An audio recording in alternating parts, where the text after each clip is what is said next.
This is an F-250 Super Baja from Shelby, and this is one of the craziest versions of the F-250 Super Duty that I have ever seen. Starting on the exterior, as always, those are 37-inch tires, 17-inch rims with the Shelby snake in the center. Instead of having the F-250 logo right here with its trim level, you do have a Shelby badge right here, and it says Ford F-250 and has the Super Baja nameplate on there as well. You will see this thing is completely murdered out and also has a 4-inch lift on it. It wouldn't look so good if Shelby had dropped it, so it's a good thing that they didn't do that.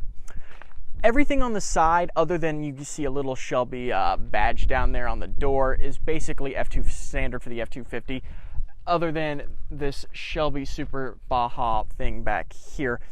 Again, 37-inch tires. You have this big, massive steel cage on the back that holds two spare tires, full-size spare tires of these ones right here. And you also have a light bar mounted on top that can be power retracted and folded up. That is already hooked up to the auxiliary switches on the inside. And coming back here, you do have this beefy steel bumper right here as well, with Shelby engraved and cut out into the bumper as well. And you have little grippy step plates right here that you can step on to make sure you have your grip, and two big tow hooks right here. Moving over to this side, you have these massive exhaust tips right here that lead back to a 6.7 liter turbo diesel Powerstroke V8. But on this side, not much to talk about other than the fact that you do also get power retractable side steps for you to step on. And it's pretty nice. Under here you also have Fox 2.0 dampers with an adjustable reservoir and a BDS reinforced chassis bar down there. And up here you also have another steel bumper up here with this big bull bar in front, and a light bar right here, and a light bar integrated into each corner of the fenders, with also these massive tow hooks in the front and Shelby cut out into the bumper right here. And of course the massive Ford logo. And I don't know why Shelby wouldn't put white stripes on here. I'm sure you could option it with white stripes, but these black stripes against this black paint don't really show very well. And on the front window up there, it also says Shelby. Alrighty, right here we have the 6.7 liter Powerstroke twin turbo V8 that Ford puts in a lot of their Super Duties. Makes 470 horsepower and a staggering and crazy 1,050 pound-feet of torque. This thing is amazing for towing. On top of that, the Shelby Super Baja comes with many suspension changes, including adjustable upper control arms, a BDS lift system, a custom front radius arm, dual steering stabilizers, front coilovers with Fox adjustable reservoirs, Fox backup adjustable reservoir shocks, and rear Fox factory race adjustable shocks with piggyback reservoirs. Stepping into the interior of the vehicle, there are more changes in here. Starting with the gauge cluster, instead of having regular dials, you do have Shelby style dials. On one side, on the tachometer, you have the Carroll Shelby signature, and on the other, you have the Shelby Super Baja little logo on there as well, and they are silver with red accents on there.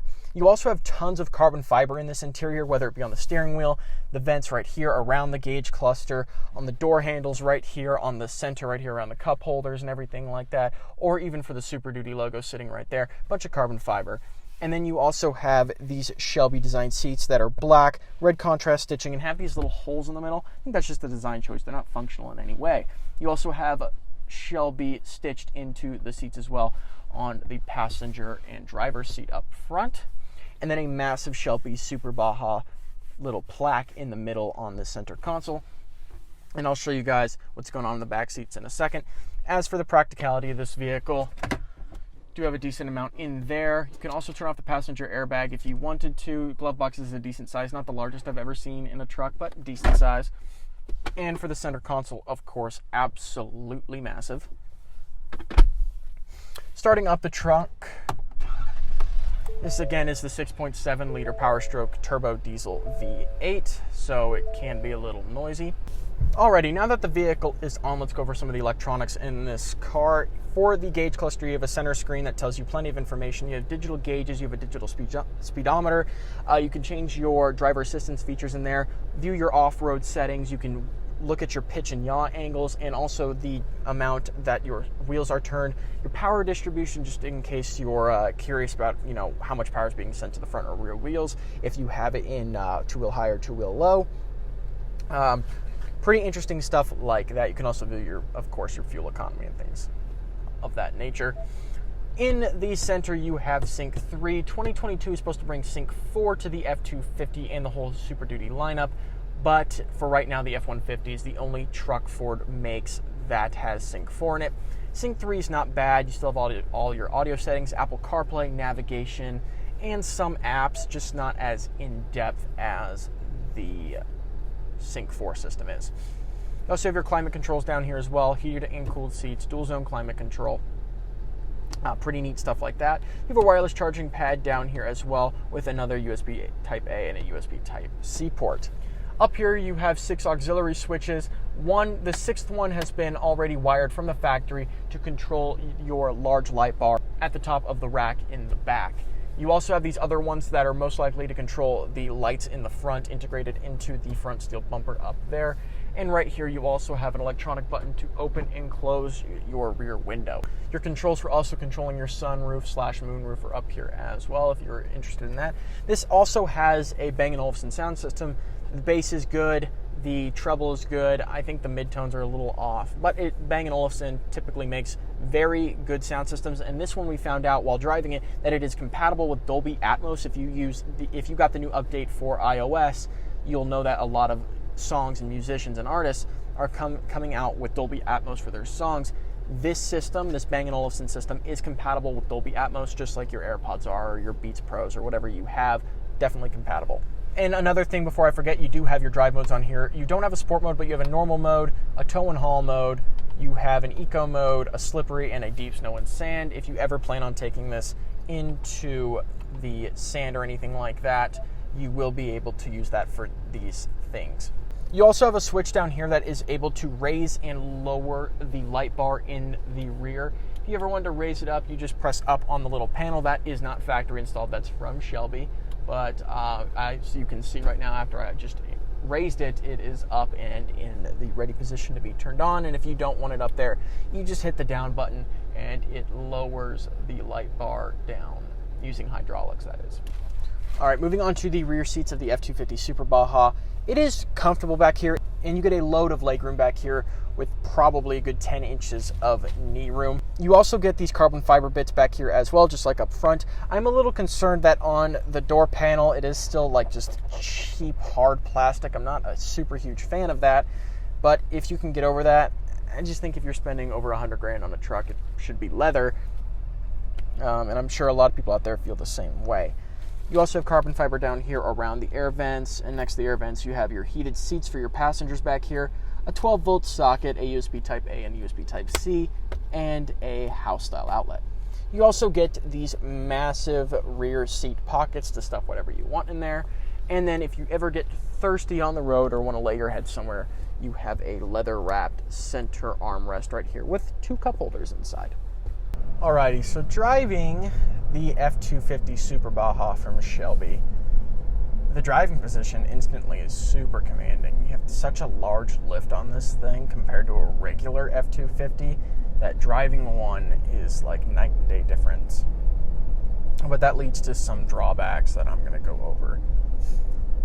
It's definitely a comfortable cruiser to drive, but that doesn't mean it doesn't have its issues. First thing I want to talk about is the amount of body roll in this thing is sometimes pretty horrendous when it comes to what I would like in a truck. Now I get it, it's a truck and it is lifted, so the suspension is going to have a harder time holding on to the truck and stopping it from, body roll. And then you have the dampers, which are going to have a tougher time because it is lifted, it's a bigger truck. Bigger vehicles have more body roll.